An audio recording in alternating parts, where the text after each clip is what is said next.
In a year that was stacked with games, who'd have thought one of the most enjoyable experiences would be throwing a rake in the lake? I'm Mac Fraser. I'm Backrolls, and we're the Nintendo Nerds. We're a comedy and gaming duo here to help you craft and play your way to a better day. We met in the not-too-distant past during some spirited online Mario Kart, and as it turns out, we share a love for art, gaming, and all things Nintendo. And we want to share some of our nerdy knowledge with you. So stick around, because in today's video, we're going to be chatting about some of the games we spent entirely too much time playing in 2019. All right, so 2019 is coming to a close. It's been quite a year for Nintendo. We thought it was going to be a quiet one, and we were very, very vastly underestimating what was in store. I think we both found games that were on our list at the beginning of the year that it looked like must-plays that didn't quite make the cut this year just because there was just so much to play. And not only that, I think when we were trying to cull this list, there were some real surprises in the year that we really wanted to hang on to. I mean, spoiler alert, we already revealed in the trailer, if you're a fan of Goose Game, that made my cut, but I never expected that to be in my top 5 that I played this year. It's amazing where some of these like indie releases come from. You know, last year, the year before, we had Cuphead and, you know, these unknown studios coming out with these absolute gems that just seem to really resonate with people. Well, we played some AAA and we played some indie, and we found things that we were really delighted by all year. And as we say at the Nintendo Nerds, we like to practice positivity, and so let's talk about some of our favorites of the year. Why don't you jump in, Mac? So I'm thinking the first one that we should talk about here is also one of the more recent ones with Pokemon Sword and Shield. I know that we recently did a review video for this at the end of November. And I have to tell you that it's a game that I'm still very much enjoying. And, you know, I have some new thoughts since that review. One of the things that I've really enjoyed about this one is that it has kind of changed the way that I play Pokemon a little bit. I've never really been interested in online battling or a competitive scene. But given the accessibility of this game with things like the EXP share and the candies that you get from the max raid battles where you can level up a lot more Pokemon a lot faster, I really think it gave me a little bit more of an opportunity than other Pokemon games to really look at a wider variety of Pokemon that I wanted to use and level up and eventually put into like some sort of team. Like at this moment in time, I think I've got something like 18 or 20 Pokemon on the go that I'm consistently leveling up so that when I decide to take my timid butt online and see how that goes, that I might have some things that people might not expect. Yeah, absolutely. I agree with everything you said about Pokemon post-game. We both had our issues with the in-game content before you reach the conclusion of the game, but it's made it easier than ever to feel like competitive Pokemon is accessible. I must agree, and it's got my old Magic the Gathering days calling back to me. I want to make some teams full of trickery and nonsense, so I'm very excited to get into some of that as well.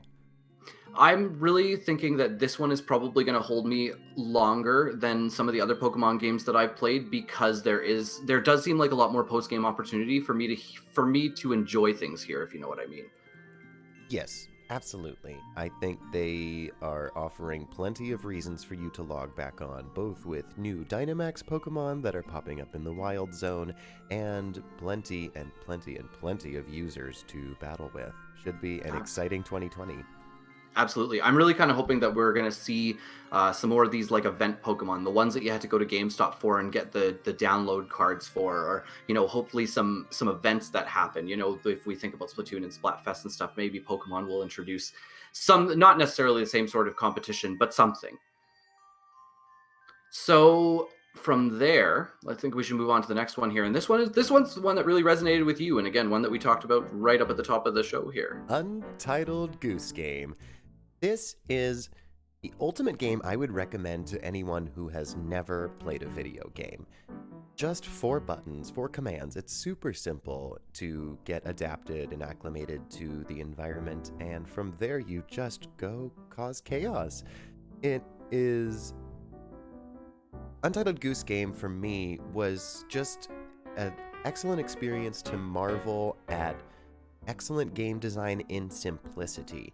It was able to do so much, and it was able to be so funny by doing so little. And the game got delayed I believe, a significant amount of time. And in order to achieve something like this, it just goes to show that sometimes you need to delay a game to make sure that it comes out in one beautiful packaged piece that you're really happy with. And bravo to House House. I must say, it was one of my favorite indie titles of 2019 for sure. It really seemed to resonate with a lot of people. That a lot of people that I know that play games were playing this one and just had spectacular things to say. And it's just worthwhile to play it just to be in on the memes. There's a full subreddit full of dedicated Goose Generator. gamers. So from there, we have another one that that was for both of us here, Splatoon 2. And I'll be honest, I got into this one a bit late. You did, but that was from some gentle nudging from me, and it's been really fun to get back into Splatoon 2. I was a user who bought it upon release, and I had kind of had my fill of it not playing with other people. But you and I and other friends have been getting into Discord and becoming more dedicated gamers in that sense, and so, oh gosh, it's been some awesome team battling. You know what? I have really only dabbled in the turf wars, the unranked ones, not quite at the place where I can play ranked yet. And then doing a lot of Salmon Run. And I have to say, I think Salmon Run's the thing that really stuck out for Splatoon for me. I'm always looking for like a wonderful, fun multiplayer experience where I can play with other people. And turf war is fun, but I love that I can link up with you and the other friends that we've got playing the Salmon Runs online and really like having a chat about it, really having to come up, we had to come up with code names for parts of the map so that we knew where things were and how the names of the bosses like evolved and we came up with our own. Oh, very true. We shout out to our friend Gingy. There is a Drizzler enemy in Splatoon 2 that we just officially call the Rihanna because of the umbrella. But yeah, that was a really good one. And you know what, that was something that you had mentioned to me kind of prior to this recording here is, you know, I, unfortunately, because I came into this later, didn't get to participate in any Splatfests. And I feel a little remiss about that. I feel like I wish that I had gotten on board a little bit sooner to kind of see what those were all about, especially because it sounds like you got a bunch of collectibles and things that you could use from those. Oh, certainly. I think I have infinite amount of snails that you can eye enviously. I get lots more inventory slots than you do, I believe. That's one thing I wish Splatoon 2 had found a way to implement in their services after they no longer provided Splatfest. It's a pretty long slog for new users nowadays, but we're hoping that means they're working on Splatoon 3, but I mean, hopefully we're still got plenty of time to play it on the Switch. Oh, absolutely. So this next one was one that you played. I didn't get around to playing it. My Sony pile of shame grows and grows, but we're going to divert from Nintendo a bit. So as you had insinuated, yeah, we are hopping off Nintendo for a moment. We're going to move over to the PlayStation 4. I played Kingdom Hearts 3 at the beginning of this year, or actually probably closer to the middle of this year, and I have to say that it is a game that overall I really enjoyed. It's kind of what I expected out of Kingdom Hearts. I would say I had hoped that, you know, this third numbered entry in the series, you know, the mainline series, would have grown a little bit more. I wish that they would have found a few more new things to add and maybe had a little bit more in terms of character development. It was very similar to the first two, but I think it was an all right conclusion to the end. I'm happy that, you know, we finally kind of come to the end of the Xehanort saga and we know what's happened, and we got to visit some of the newer Disney worlds, you know, from Frozen and Big Hero 6. And, you know, it definitely was a different way of presenting the worlds of Disney compared to even Kingdom Hearts 1 and Kingdom Hearts 2, which relied a lot more heavily on the like traditional animated films. There is some DLC coming for Kingdom Hearts 3, I think in January or February. I am undecided as to whether or not I'm going to play it, but if it's going to give me a little bit more story, then I'm more likely to buy it than not. Looking at other titles that we both really enjoyed this year, I think Legend of Zelda: Link's Awakening needs a big shout out on this one. I think this is a game that you and I both looked forward to and ultimately we're very happy with our purchases of. I think it definitely delivered in the way that we were expecting. I had never played the original Game Boy title, and so I was really surprised at the amount of time that had elapsed. I felt like I had played such an epic adventure, and I really concluded it in about 10 to 15 hours. Yeah, the game was a little bit shorter than I think that I would have liked, but I think that it was a wonderful revisit of Koholint Island. They did such a great job, both in sound design and art direction, to really, I don't know, that game just made me feel good playing it. I enjoyed what it is they were trying to convey and the feelings that you were supposed to feel, even with a game with such a like somber and sad ending. Yeah, I believe that being able to bring it to a next-gen platform really allowed you to realize some of the maturity of the storyline of Link's Awakening, because it is a little dark and it is a little existential in ways that a lot of the other ones don't delve into. I think the only other one I could make that case for would be Majora's Mask. Yes. But I also really think there's something to be said for a game that you can finish in 10 to 15 hours. You were just saying you'd like for it to be a little bit longer, but I'd like to make the case in a era where there's so many games competing and vying for our time.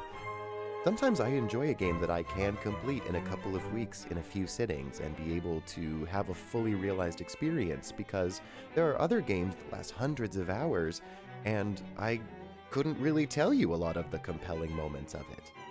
Fair enough, because they keep you invested for so long that you do and see so much that, yeah, sometimes it's hard to pick up the things that really stick with you, I think.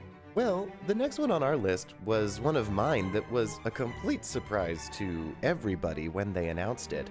I can't resist a Nintendo gadget, so I had to pick up Ring Fit Adventure.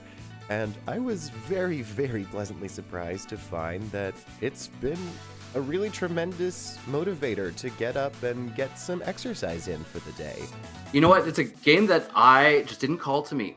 I worry about these gimmicks over the years. I have picked up so many of those extra peripherals that you need, the instruments for Rock Band, the mats for Dance Dance Revolution, like just far too many things that find their way into the rafters of the garage where they're almost never to be seen again until they possibly get donated one day.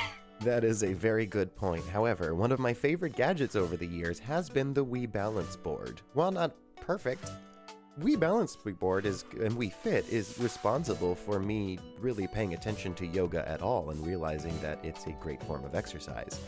And with that, I was really ready to jump into kind of a next-gen evolution of that. And Ring Fit Adventure, not only does it just motivate you to get up, it's actually a very fun and funny and well-crafted storyline, and it's really been fun and motivating to get up and play. You know, given a lot of what I've read about Ring Fit Adventure, it seems to fall in the category of those games, the ones that you seem to really enjoy, where they're not really catered to any sort of hardcore gamer, and you know, to say that it's just a video game isn't quite enough, because its range, like it's got such a broad range of an audience that it tries to reach, and I think Nintendo does a very good job with that. Again, with things like Wii Fit, and you know, Ring Fit Adventure is clearly the next evolution of that. And it's so charming to see moments where they even were like, we're gonna take some influences of Breath of the Wild. When you refill your heart meter, it looks exactly the same. It's like just a wink and a nod to those who are more seasoned gamers. Love it. So next one on our list here.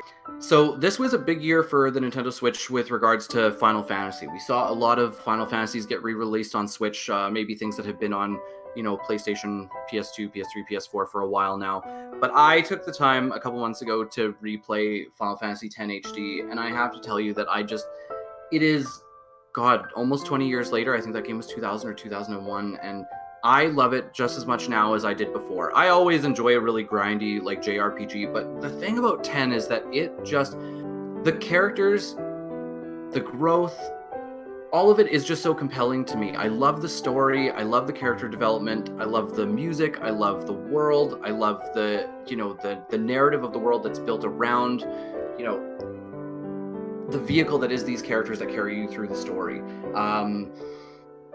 I think that bringing these games, Final Fantasy X to HD, Final Fantasy 12 to the Switch, Final Fantasy 7, 8, 9, I think it was a really good idea, because these games are still games that are beloved by so many, and now you have this quality of JRPG on the go. Exactly. And I must agree with you with your sentiments on Final Fantasy X in particular. I have started some other mainline Final Fantasy titles and haven't made my way through them, but 10 is one of the ones that really captivated me with its storyline, its world crafting, and its gameplay mechanics. All of the above. I really enjoyed it. And if you haven't played it before, what are you doing? Go buy it. It's on sale right now. Absolutely, this massive eShop sale that's happening until the sometime near the end of the month. I have to tell you, this might seem a bit blasphemous to a lot of Final Fantasy fans, but you know everyone's kind of clamoring over the Final Fantasy VII remake that's coming next year. But I got to tell you, if Square announced a Final Fantasy X an HD remaster, a Final Fantasy X remake, I would be all on board for that one. That's the one that I would be waiting for. I'm not going to lie. Well, let's move on from Final Fantasy, and this is one that you played for the first time this year, and I was really happy to add this to our mentions because it's such a delight. Oh my god, Overcooked and Overcooked 2. I got into them at the beginning of this year, and games that I had wanted to play, and it just took me a little while to get to them, but oh man, are they fun to play with others. So, this was you and your partner playing through, correct? Nope. Me and my friend Jenks, actually. Oh no, that's an exercise in disaster because you two are actually Rocket League co-players as well. Yeah, unfortunately, we both have a little bit of a habit of getting competitive. Thankfully, when we play these sorts of games, we're not really chatting with others. It's just between the two of us. True that. You can't yell "what a save" at each other during Overcooked. No, what a save. But yeah, Overcooked is like those two games are just such a blast to play with other people. I love it. I love the teamwork aspect, and that the only way to be successful is to work together. But oh my goodness, sometimes those levels to 3-star them were just maddening, especially when you're like running around on ice and trying not to fall into the water. When things go awry, it can become truly infuriating. But it's such a feel-good game, something that I definitely enjoyed. Moving on to the next piece of business on our list here, we're going to talk about Fire Emblem. This is one that I didn't really get into. This is one that you played, but it seems to have resonated with a lot of Nintendo fans because it won, Player's Choice Game of the Year at the Video Game Awards this year, and a lot of the online articles and reviews that I read just have nothing but positive and glowing things to say. Fire Emblem Three Houses is not a perfect game, but it is a demonstration that the Fire Emblem series is going to do very well on the Switch and on next-gen platforms. I do wish in my post-game that there had been a little more variety in the map building, but that is so minuscule compared to the incredible storylines, the incredible character building, the wonderful voiceover work. Fire Emblem was truly a magnificent playthrough, and given that you have divergent storylines that you can choose, it's a game I'm definitely going to revisit in years to come. It made my list of favorite Fire Emblem games probably just underneath Fire Emblem Awakening, but that's very high praise because that game is pretty incredible. Are there going to be new ways for you to play Fire Emblem Three Houses in 2020? Are there any like DLC packs like in the works that are coming? There haven't been mentions of new gameplay mechanics. I believe there was a DLC package that was released, but I am not the most informed on that. Honestly, you don't need DLC. There is just such a wealth of content to be found. I'm about 40 hours into the game, and I am still not finished with my first playthrough, and will still be revisiting it.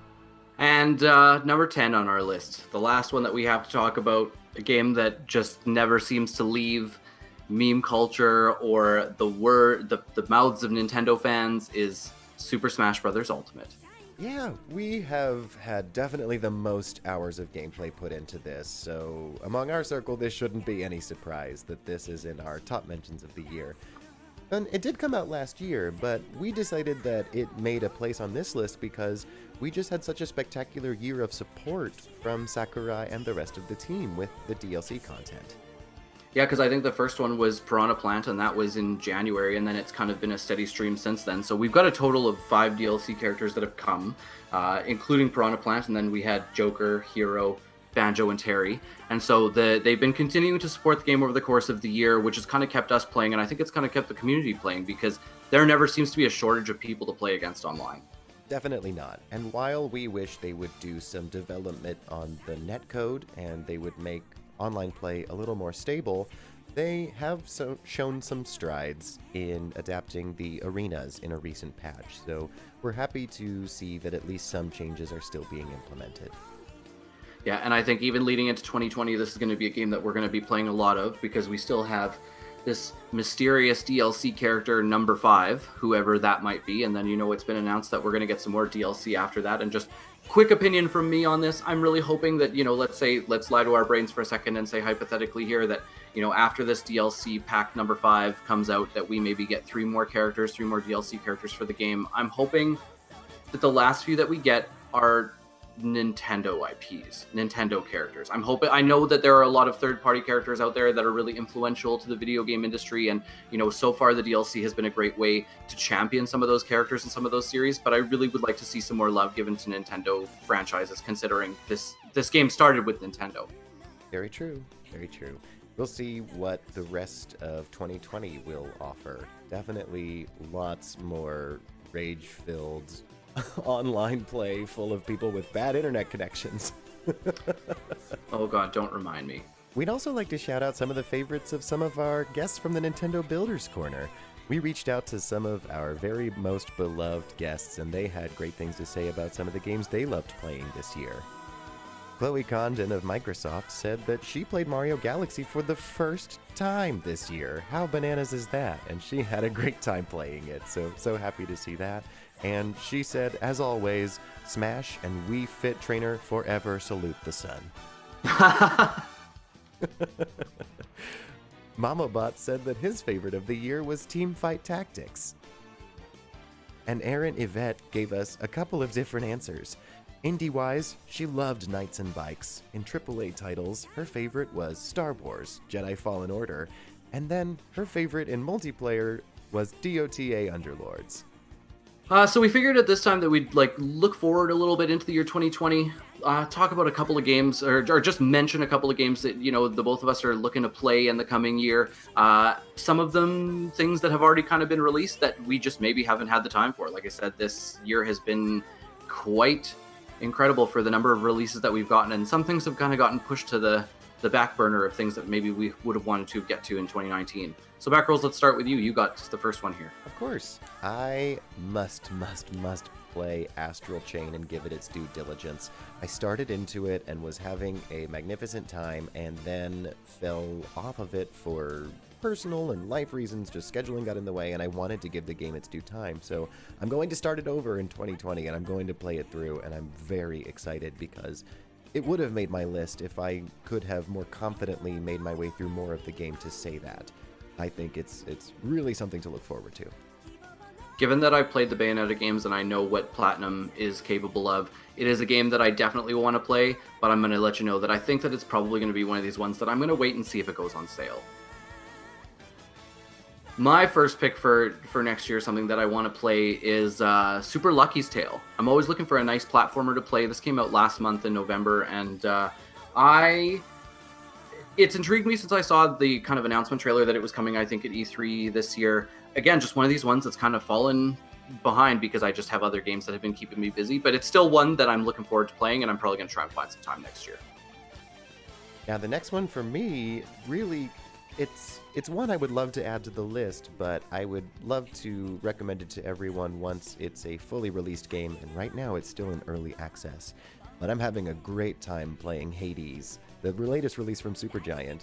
I started playing it because we had a fantastic interview with Darren Korb, and I was just staring at the gameplay for so long I wanted to play it. And a couple weeks ago it came out on Steam in early access, and it's a ton of fun. It's the Diablo 2 dungeon crawler I've been looking for in my life. So shout out to Supergiant once again. We really love what you're doing and can't wait to play more of Hades in 2020. So I've got another one here. So we're gonna go back to Final Fantasy again. Another Square Enix game here. I have played it before, but I'm thinking that I'm probably going to pick up Final Fantasy XII, the Zodiac Age, the Final Fantasy XII HD remaster for the Nintendo Switch.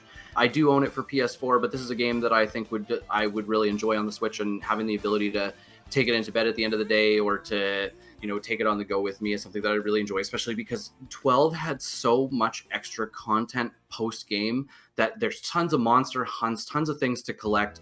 And there was just a lot of quality of life changes in the Final Fantasy XII HD remaster that I really liked, like even being able to speed up in-game. So if you want to grind and level your characters up, it just makes things go that little bit faster. It is different than Final Fantasy X in that the characters are just kind of a vehicle to the end. Some of the characters are integral to the story, but a lot of what's important in 12 is really the world itself. The narrative is driven by political intentions, and a lot of it has to do with wars between different countries. And I think that was a different and interesting way to take Final Fantasy. And the first time I played it, it wasn't something that I loved. It wasn't until the second time that I played through it in its entirety that I was like, okay, I see where the draw of this game is, and I love it. I also really enjoy the battle system in 12. I like how engaging it is and how it keeps you on the edge of your seat. Some of those summons that you have to collect are just a nightmare to beat. But yeah, so I think that's one that's going to come up for me next year. I'm going to find some time for that. Next one on my list also comes from me, because Backrolls and I are kind of a house divided on this one, is Luigi's Mansion. You know what? I picked it up when it came out, but I got to tell you, I was playing Final Fantasy X at the time that it came out, and it was keeping me busy. And then Pokemon came out, and I've gotten maybe about a third of the way through Luigi's Mansion. I'm definitely really enjoying it so far. There's so many nice, fun little quirks in this game that just keep me coming back for more, but I have strayed the path. And like we said, we're a house divided on that one. I'm a little bit further along in Luigi's Mansion, and as I played through, I started to see a little bit more of the tracks that I'd like to see changed. So, like we said, that's why I didn't make our list of our favorites. But lastly, we are looking forward to Animal Crossing New Horizons. That will be coming out in March of 2020, and I'm sure we'll be doing plenty of discussions on that when we receive a little more information in the new year. I think a lot of our friends are going to be playing that one, so it's going to be interesting to see the communities that we get to create. I'm looking forward to it. I've not played any of those games before, but again, another one of those things like Fire Emblem, where everything I read and all the people I know that play those games just has nothing but spectacular things to say. Well, unfortunately, you don't get to drop trees on people like in Smash Brothers. Damn, I was looking forward to that. No, I really wasn't, but can I cause mayhem? Is there mayhem to be caused in Animal Crossing? This will be a first for me too. We'll have to discover I don't think the hijinks are very high in Animal Crossing, but we'll figure it out together. You know what? And if we have to, I'm sure we can find a way to make it interesting. So 2019 is coming to a close, and we've spent a lot of time playing great games this year. 2020 is still a bit of a mystery, and we don't know exactly what's in store for us. From Nintendo, we know that Animal Crossing New Horizons comes out in March, and if things go the way that we'd like, we might return to Hyrule in the next Legend of Zelda game sometime in the holiday season. That being said, the amount of games that came out this year was staggering, and we obviously didn't have time to play all of them. Thankfully, this leaves us with a backlog of great titles we have yet to explore for 2020. What games kept you busy in 2019? Were there any games that you didn't get to play because you just didn't have time, and so you've slated them for a 2020 playthrough? We definitely want to know, so share your opinions in the comments section below, or message us on Twitter or Instagram. Thank you so much for watching. For more nerdy content, please click that subscribe button below. As always, we hope you leave this video ready to pick up a Pro Controller, a paintbrush, or a pen. I'm Backrolls. And I'm Mac Fraser, and this has been the Nintendo Nerds.